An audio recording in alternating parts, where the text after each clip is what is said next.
बेनीवाल और राजा राम मील के विषय पर, क्योंकि आप जाट नेता हैं और प्रवक्ता भी रहे हुए हैं और महासचिव हैं जाट महासभा में, तो आप अच्छी तरीके से जानते हैं क्या ज़रूरत आन पड़ी हनुमान बेनीवाल जी को। क्या मतलब उन्होंने क्या जानबूझ के इस जो जातिगत जो विवाह वाला अंतरजातीय विवाह वाला सब्जेक्ट है वो जानबूझ के छेड़ा क्या है? देखो, मैं हनुमान जी की साइकोलॉजी से तो परिचित नहीं हूँ, लेकिन मैं इतना जरूर कह सकता हूँ कि हनुमान जी ने जिस विषय पर ये विषय छेड़ा है उसके पीछे उनकी डिप्लोमेटिक पॉलिटिक्स जरूर है। वो जो सुर्खियां बटोरने की राजनीति में खुद को बनाए रखना चाहते हैं उसके अंतर्गत उन्होंने ये पिन पॉइंट किया है। वरना मुकेश भाकर की शादी में गए थे, इंजॉय करके आए थे, और जयपुर में आकर एक निजी कार्यक्रम में अंतर्जातीय विवाह जैसे विषय पर बोलना। जिस दिन दिल्ली के कॉन्स्टिट्यूशन क्लब में अखिल भारतीय जाट महासभा और अखिल भारतीय गुर्जर महासभा ने कार्यक्रम करके कहा था कि अब से हम रोटी बेटी के रिश्ते करेंगे, हनुमान जी तो चुप थे, नहीं बोले।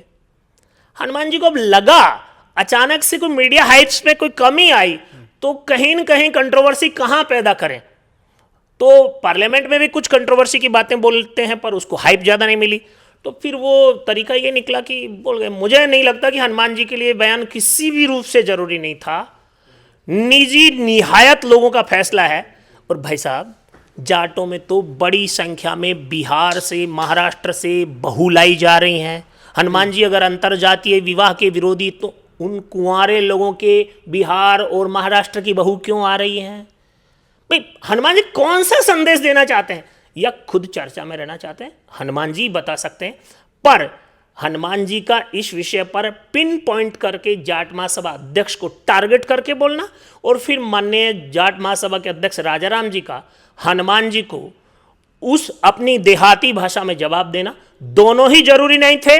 दोनों ने जो किया उसका ना तो महासभा को लाभ हुआ और ना हनुमान जी को लाभ हुआ। हाँ, जाटों में बहस का मुद्दा जरूर बना, मीडिया के कुछ लोगों को हाइप जरूर मिली। लेकिन जो हनुमान बेनीवाल के समर्थक हैं वो कह रहे हैं, वो हनुमान बेनीवाल के साथ खड़े हुए कह रहे हैं कि हनुमान बेनीवाल ठीक कह रहे हैं, और एक तरफ जो है राजाराम मील के समर्थक हैं वो भी ये कह रहे हैं कि उन्होंने भी ठीक कहा। लेकिन कहीं ना कहीं दोनों आपसी एक दूसरे को पिंच करना, ये कहीं ना कहीं तो देखो, बयान तो दोनों की गैर जरूरी है। हनुमान जी ने अगर बोल दिया था और राजाराम जी 80 साल के बुजुर्ग आदमी हैं, जाट महासभा के 30 साल से अध्यक्ष हैं, अगर वो रोक लेते खुद को तो विवाद ही खड़ा नहीं होता।